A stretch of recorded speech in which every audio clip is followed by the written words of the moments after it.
Hello everyone, welcome to our channel. நம்ம சேனல்ல TNPSC exam dead எக்ஸாம்ஸ்க்கு யூஸ்ஃபுல்லான நிறைய வீடியோஸ் பார்த்துட்டு வந்துட்டு இருக்கோம்.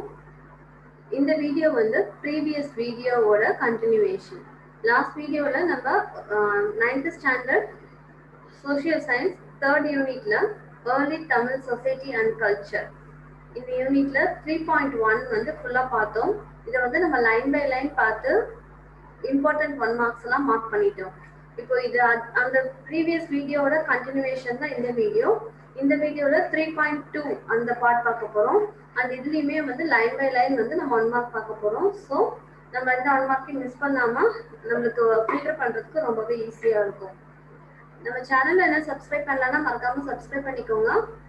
ரொம்ப யூஸ்ஃபுல்லான வீடியோஸ் உங்களுக்காக வந்துட்டு இருக்கும்.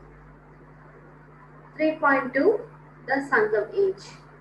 இதுல பாத்தீங்கன்னா இது ஜஸ்ட் ஒரு இன்ட்ரோடக்ஷன் பார்ட் மாதிரி கொடுத்துருக்காங்க. The Sangam age or the early historic period is an important phase in the history of South India. This period is marked out from prehistory because of the availability of textual sources, namely Sangam literature and Tamil Brahmi inscriptions.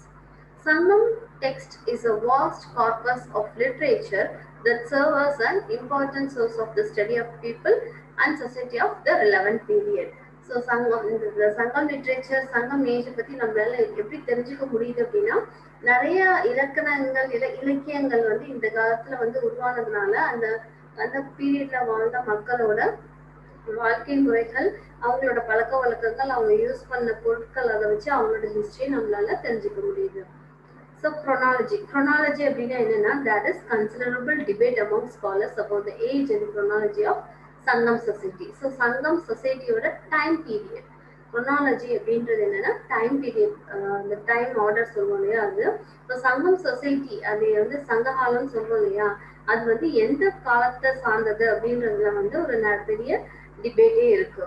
The Sangam texts are generally dated between 3rd century BC and 3rd century AD. அதாவது கிமு 3ஆம் நூற்றாண்டுல இருந்து கிபி 3ஆம் நூற்றாண்டு வரைக்கும் இருக்க காலத்தை தான் வந்து சங்ககாலம் அப்படின்றது வந்து ஜென்ரலா சொல்ற ஒரு fact. The references in Greco-Roman text, Tamil Brahmi inscriptions and the references to the Cheras, Cholas and Pandyas in the Ashokan inscription corroborate this date. It is generally agreed that the Sangam poems were composed in the early part of historical period but were compiled into anthologies in the later period. Ashokan Brahmi. So Tamil Brahmi script பார்த்திருக்கோம். இந்த Ashokan Brahmi அப்படின்றது என்னன்னா, the Brahmi script used in Ashokan edicts or inscriptions. அசோகனோட அந்த கல்வெட்டுகள்ல இருக்கிற அந்த script தான் வந்து Ashokan Brahmi script அப்படின்னு சொல்றாங்க. The Thinai. The concept of Thinai is presented in the Tamil grammar work of Tolkappiyam. So Thinaiயை பத்தி சொல்லியிருக்கிற ஒரு நூல் பார்த்தீங்கன்னா Tolkappiyam. And this concept is essential to understand the classical Tamil poems. Thinai is a poetic theme. So Thinai வந்து என்னன்னு சொல்லுவாங்கன்னா ஒரு poetic theme அப்படின்னு சொல்றாங்க. Thinai is a poetic theme which means a class or category that refers to the habitat or ecozone. So திணை சொல்லுவாங்க. திணைங்கிறது நிலம், காலம், அங்க வாழ்க்கை மக்கள் எல்லாத்தையுமே வந்து சொல்லுவாங்க. அண்ட் மெயினா வந்து திணைகள் வந்து 5 வகை அப்படின்னு சொல்லுவாங்க. குறிஞ்சி, முல்லை, மருதம், நெய்தல், பாலை, அந்த 5 திணைகள் சொல்லுவாங்க. அப்புறம் அகத்திணை, புறத்திணை அப்படியும் வந்து திணை வந்து கிளாசிஃபை பண்ணுவாங்க. Which means a class or category and refers to a habitat or ecozone with specific physiographical characteristics. Sangam poems are set in these specific ecozones and reveal that human life has deep relationship with nature. The themes of the poems are broadly defined as agam, interior, and puram, exterior. அகம் அப்படின்றது ஒருத்தரோட குடும்ப வாழ்க்கையை பத்தி பேசுறது, and புறம் அப்படிங்கிறது ஒருத்தரோட குடும்பத்தை தவிர மற்ற விஷயங்கள், வீரம், கல்வி, கொடை, பண்பு, அதை பத்தி பேசுறது புறம்.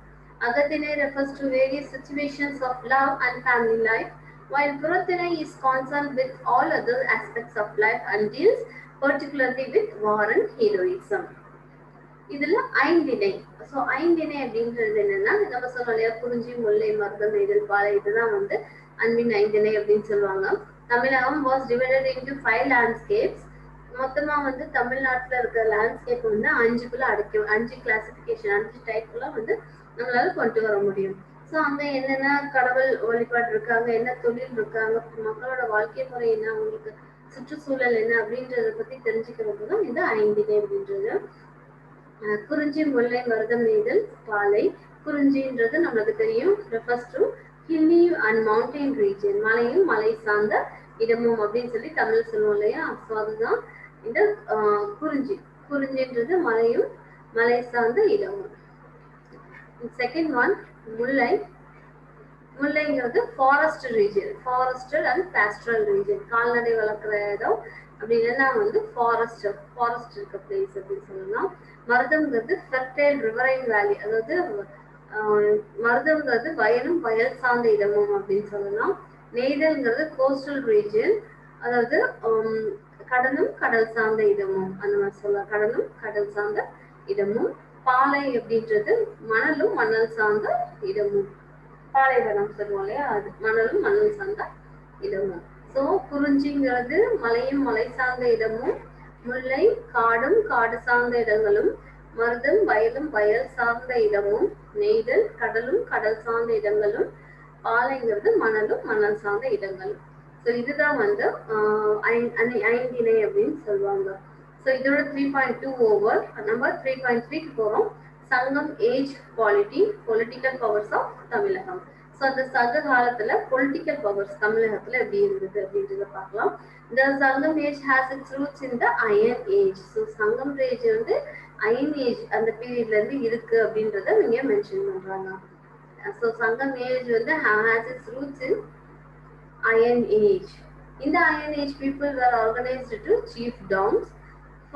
From each such communities of Iron Age emerged the vendors of early historic period, and the villages of the Sangam Age were chieftains.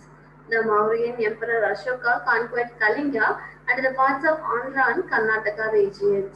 The Movender. Among the political powers of the Sangam Age, the Cheras, the Cholas, and the Pandyas occupied preeminent positions. They were known as Movender. The three kings. The Movender controlled the major towns and ports of the Sangam period. So Movender அப்படின்றதுக்குள்ள யாருக்கு நம்மளுக்கு தெரியும், சேர சோழ பாண்டியர் அவங்கள வந்து மூவேந்தர் அப்படின்னு சொல்லுவோம். மூவேந்தருக்கு அர்த்தம் வந்து the three kings. The Cheras. So சேரர்களை பத்தின ஒரு notes. The Cheras referred to as Kerala Putras in the Ashokan inscription. So Ashoka மன்னருடைய கல்வெட்டுகளை வந்து சேராஸ் வந்து கேரள புத்ராஸ் அப்படின்னு சொல்லி மென்ஷன் பண்ணியிருக்காங்க. Controlled the region of Cheras, அந்த இடம் என்னன்னு பார்த்தீங்கன்னா Kerala and also the western parts of Tamil Nadu, மேற்கு தமிழ்நாடும் அண்ட் கேரளா பகுதியும் வந்து ஆண்டிருக்காங்க. Vanji was the capital of Cheras. So Vanji அப்படிங்கிற இடம் தான் வந்து சேரர்களோட தலைநகரமா இருந்திருக்கு. While Mussoorie and Tondi were their port towns. So இதுங்க வணிக தலைநகரமா இருக்கிறது. முசிறி தொண்டி வந்து பார்த்தீங்கன்னா போர்ட் டவுன்ஸ் அப்படின்னா அவங்களுக்கு இந்த வணிக தலைநகரமா இருக்கிற இடங்கள். Manchi is identified with Karur in Tamil Nadu, while some others identify with Thiruvanchaikalam in Kerala. So Manchi வந்து இப்போ அந்த காலத்துல வாஞ்சின்னு கூப்பிட்ட இடம் வந்து இன்னைக்கு தமிழ்நாட்டில் இருக்க கரூராவும் இருக்கலாம், இல்லை கேரளாவில் இருக்க திருவாஞ்சிக்கலம் அப்படிங்கிற இடமாவும் இருக்கும். 18 ஸ்பீக் அபவுட் தி சேரா கிங்ஸ் அண்ட் தேர் டெரிட்டரி. 18 அதாவது 15 கீழ்கணக்கு நூல்கள்ல ஒண்ணு இது 18ங்கிறது. அது வந்து பாத்தீங்கன்னா சேர மன்னர்களை பத்தின பல விஷயங்கள் பேசியிருக்காங்க. 18 அப்படிங்கிறது பாத்தீங்கன்னா 8 தொகை நூல்கள்ல ஒண்ணு. The Cheras wore garlands made from the flower of the palm tree. So அவங்க போட்டிருக்க அந்த மாலை இருக்கு பார்த்தீங்களா, கழுத்துல போட்டிருக்க மாலை வந்து பனம் பூவினால் ஆனது, பனை மரத்துல இருந்து எடுக்கப்பட்ட பூவினால் ஆனது. The inscriptions of Pugalur near Karur mention the Chera kings of 3 generations. So கரூர்ல இருக்க ஒரு இன்ஸ்கிரிப்ஷன்ல 3 ஜெனரேஷனா இருந்த சேரா கிங்ஸ் பத்தின விஷயங்கள் வந்து கல்வெட்டுகள்ல இருக்கு. Coins of Chera kings have been found in Karur. So சேரா கிங்ஸோட காயின்ஸ் வந்து எங்க கண்டுபிடிச்சிருக்காங்கன்னா கரூர்ல கண்டுபிடிச்சிருக்காங்க. The Silappatikaram speaks about Cheran Senguttuvan who built a temple for Kannaki. கண்ணகிக்கு டெம்பிள் கட்டினவங்க பார்த்தீங்கன்னா Cheran Senguttuvan. the protagonist of the epic. Legend has it that Ilango, who composed the Silappadigaram, Ilango Vadigal அப்படின்னு சொல்லுவோம் இல்லையா, சிலப்பதிகாரத்தை இயற்றினது Ilangovadigal, was the brother of Cheran Sekuttuvan. The bow and arrow was a symbol of Cheras. So அம்பு and will அம்பு தான் வந்து சேராஸோட சிம்பலா இருந்தது. Cholas. The Cholas ruled over the Kaveri Delta and the northern parts of Tamil Nadu. The Cheras were the western parts of Tamil Nadu. Cholas were the northern parts of Tamil Nadu. Their capital was Uraiyur. அவங்களோட capital Vanchi, இவங்களோட capital Cholasoட capital Uraiyur, and their port town was Kaveri Poompattinam or Poompuhar, where the river Kaveri drains into Bay of Bengal. So Kaveri Poompattinam அப்படின்ற இடத்துல தான் வந்து காவிரி வந்து கடல்ல கலக்கிற இடம். Pattinappalai is a long poem about Kaveri Poompattinam composed by the poet Kadiyalur Uruthiran Kannanar. So இவர் இயற்றினதான் இந்த பட்டினப்பாலை அப்படின்ற ஒரு நூலை இயற்ற ஒரு பேர் பார்த்தீங்கன்னா கடiyalur Uruthiran Kannanar. Silappadigaram describes the trading activities at Kaveri Poompattinam. Karigalan is notable among the Chola kings and is credited with bringing forth lands under the flow and developing irrigation facilities by effectively utilizing the water from the river Kaveri. So Karigalan வந்து கல்லணை இருக்கு இல்லையா, அதை கட்டினவர் கரிகாலன். அவர் பீரியட பார்த்தீங்கன்னா காடா இருந்த இடங்களை வந்து உழுது அது வந்து மக்களுக்கு உபயோகப்படுற வயலா மாற்றி அதுக்கு வந்து அந்த தண்ணிக்காக காவிரியில இருந்து வர தண்ணிக்காக தேக்கி வைக்கிறதுக்காக கல்லணை அப்படின்ற ஒரு டேம் கட்டி வந்து எல்லா வசதிகளும் மக்களுக்காக பண்ணி கொடுத்துருக்காங்க. The foundation for the extensive harnessing of water for irrigation purposes, which reached the zenith in later Chola times, was laid in his time. Karigalan fought battles with Pandyas, Cheras, and the other chieftains. Chola emblem was tiger. So அவங்களோட emblem வந்து டைகரா இருந்திருக்கு. They issued square copper coins with the image of a tiger. So அவங்க காயின்ஸ்ல வந்து எங்களோட emblem வந்து tiger அப்படிங்கிறதுனால அவங்க காயின்ஸ்ல வந்து டைகர் இருக்கிற மாதிரி இமேஜஸ் வந்து கிரியேட் பண்ணியிருக்காங்க. Elephant and sacred symbols on the rivers. Pandyas. So சேரரை பற்றி பார்த்தாச்சு, சோழர்களை பற்றி பார்த்தாச்சு. இதில் வந்து பாண்டியாஸ் பற்றி பார்க்க போகிறோம். The Pandyas who ruled the southern part of Tamil Nadu, இவங்க southern part of Tamil Nadu are referred in the Ashokan inscriptions. Madurai was the Pandyas capital. நம்மளுக்கு எல்லாத்துக்குமே தெரியும், மதுரை தான் வந்து பாண்டிய நாட்டோட தலைநகரம்.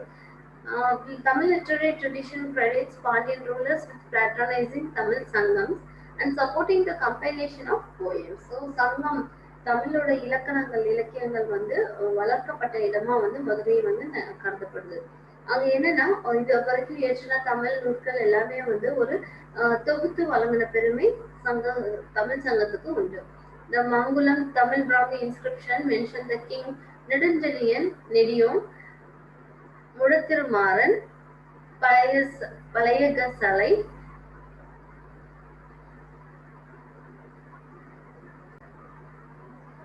Mudukudumi Peruvazhi were some of the important rulers of the dynasty. The Pandyan symbol was fish. So Pandyan emblem வந்து fish. Cholas வந்து tiger and Cheras வந்து bow and arrow. Velirs, chieftains. Velirs அப்படின்றது என்னன்னா apart from the Vendors அப்படின்னா kings. They were Velirs and numerous chieftains who occupied the territories. அதாவது குறுநில மன்னர்கள் அப்படின்னு சொல்லலாம். அது வந்து group of peopleக்கு வந்து ஹெட்டா இருப்பாங்க. Who occupied territories on the margins of the Moovendar. Velirs were the 7 chiefs: Pari, Kari, Ori, Nanli, Pagan, Ai, and Adiyaman. Sangam poems write extensively about the generosity of these Velirs. These chiefs had intimate relations with the poets of their time and were known for their large-heartedness. These chieftains, அதாவது கடையேழு வள்ளல்கள் அப்படின்னு சொல்லி தமிழ்ல சொல்லுவாங்க இவங்க 7 பேத்தையும்.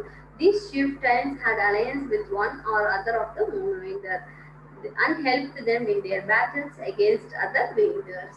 So மூவேந்தர்களுக்கு கட்டுப்பட்டு இருக்கிறவங்க, அந்த மூவேந்தர்களுக்கு போர்ல ஏதாவது ஹெல்ப் வேணும்னா செய்யறவங்க தான் வந்து இந்த கடையேழு வள்ளல்கள். பாரி, காரி, ஊரி, நல்லி, பேகன், ஆய் அண்ட் அதியமான். இதுல வந்து இந்த அதியமான் தான் வந்து அவைக்கு நெல்லிக்கனி கொடுத்தவங்கன்னு சொல்லுவாங்க இல்லையா, அது இந்த அதியமான் தான். ஸோ இவங்க 7 பத்தியும் வந்து கடையேழு வள்ளல்கள் அப்படின்னு சொல்லுவாங்க. ஸோ இதோட 3.3 முடிஞ்சது. 3.4 வந்து சொசைட்டி இன் சங்கம் ஏஜ். சங்க காலத்துல சமூகம் எப்படி இருந்தது? Many of the communities of the Iron Age society were organized as tribes, and some of them were chiefdoms.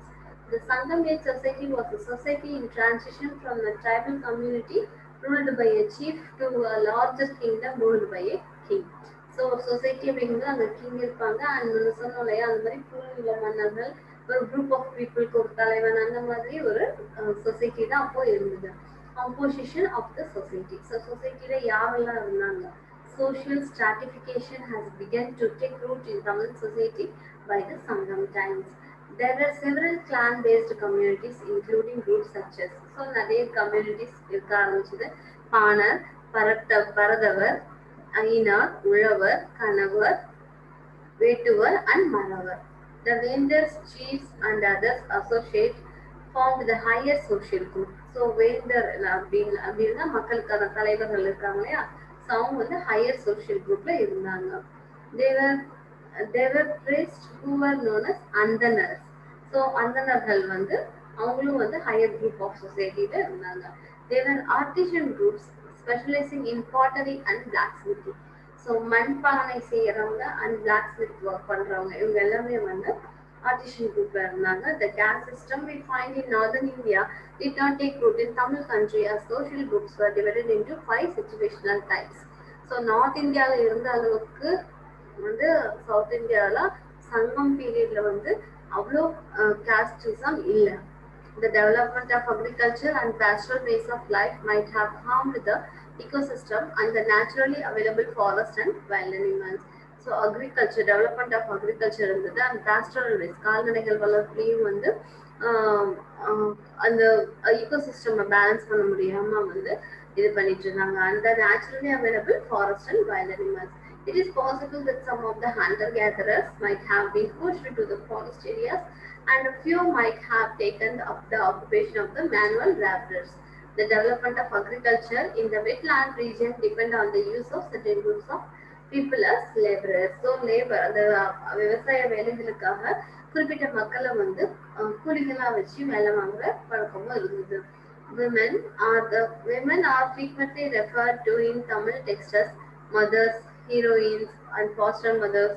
Friendly women from Panar families, dancers, poets and royal women were all portrayed in Sangam literature. So Sangam literature அன்னைக்கு வாழ்ந்த பெண்களோட எல்லா நிலைமைகளை பத்தி நிறையவே சொல்லியிருக்காங்க. There are references to women from all 5 ecozones. For example, Venni Kuyathiar is identified as poetess from the village Venni. So Venni அப்படின்ற இடத்துல இருந்து வந்து பாட்டி எழுதின ஒரு விமனை தான் வந்து வெண்ணி குயத்தியர் அப்படின்னு சொல்லி கூப்பிடுறாங்க. There are references to women protecting thinay fields from birds. So வயல்ல வந்து காவல் காப்பாங்க இல்லையா, பறவைகள் வராம இருக்கிறதுக்காக. ஸோ அதே வேலையும் வந்து விமன் பண்ணியிருக்காங்க. உமனாக்குல women selling salt, showing the women were involve in primary production. So அந்த மீனவர்கள் இருக்காங்க இல்லையா, ஸோ அந்த கம்யூனிட்டியில் இருக்க ஒரு பொண்ணு வந்து உப்பு விற்கிறத பற்றி ஒரு இலக்கியத்துல சொல்லியிருக்காங்க. ஸோ அதுல இருந்து என்ன தெரியுதுன்னா, விமன் வந்து பிரைமரி ப்ரொடக்ஷன்ல இன்வால்வ் ஆயிருக்காங்க, அவங்களும் ட்ரேட்ல இருந்திருக்காங்க அப்படின்றது தெரியுது. Instances where women prefer to die along with their husbands also occur in the literature of the time. So உடன்கட்டை ஏறுதல் இருக்கு இல்லையா, ஹஸ்பண்ட் இறந்துட்டாங்க அப்படின்னா விமனும் வந்து கூடயே இறந்துடும் அப்படின்ற பழக்கம் வந்து அந்த காலத்துல இருந்ததை நம்ம லிட்ரேச்சர் வழியா இலக்கியங்கள் வழியா நம்மளால தெரிஞ்சுக்க முடியுது. அண்ட் இந்த வீடியோல இதோட ஓவர். அண்ட் நெக்ஸ்ட் வீடியோல 3.5 மட்டும், இது வந்து ஒரு லார்ஜ் பார்ட், அதனால எக்கானமிங்கிறது கொஞ்சம் லென்த்தியா போகும், அதனால இது மட்டும் ஒரு செப்பரேட் வீடியோவா போடலான்னு இருக்கேன். ஸோ இது வரைக்கும் நம்ம சேனல் சப்ஸ்கிரைப் பண்ணலன்னா மறக்காம சப்ஸ்கிரைப் பண்ணிக்கோங்க. நீங்க இந்த மாதிரி 1 மார்க்ஸ் வந்து நீங்க ஃபில்டர் பண்ணி எடுத்து செப்பரேட் பண்ணி நீங்களே ஒரு நோட்ஸ் கிரியேட் பண்ணலாம். அப்படி கிரியேட் பண்ணும்போது உங்களுக்கு ரிப்பீட்டா திரும்ப வந்து படிக்கும்போது ஈஸியாக ஞாபகத்தில் வச்சுக்க முடியும். நம்ம லைன் பை லைன் படிச்சு 1 மார்க்ஸ் எடுக்கிறதுனால நம்மளுக்கு வந்து ஈஸியாக மறக்காது. இது வந்து ரொம்பவே ஹெல்ப்ஃபுல்லாக இருக்கும். ஸோ இதுக்கு வந்து டைம் எடுக்கும்னு நினைக்காதீங்க. டெய்லியும் ஒரு பார்ட் நம்ம பார்த்தோம் அப்படின்னாவே ஈஸியாக முடிஞ்சிடுறது தான். ஸோ இது டேக் லாங் டைம், பட் இது வந்து ரொம்பவே ஹெல்ப்ஃபுல்லாக இருக்கிற விஷயம், ஸ்ட்ராங்காக ஹெல்ப்ஃபுல்லாக இருக்கிற விஷயம். ஸோ நம்ம சேனல் என்ன சப்ஸ்கிரைப் பண்ணலாம்னா மறக்காமல் சப்ஸ்கிரைப் பண்ணிக்கோங்க. இந்த வீடியோ உங்களுக்கு பிடிச்சிருந்தா லைக் பண்ணுங்கள், உங்கள் ஃப்ரெண்ட்ஸ்க்கு ஷேர் பண்ணுங்கள். தேங்க்ஸ் ஃபார் வாட்சிங்.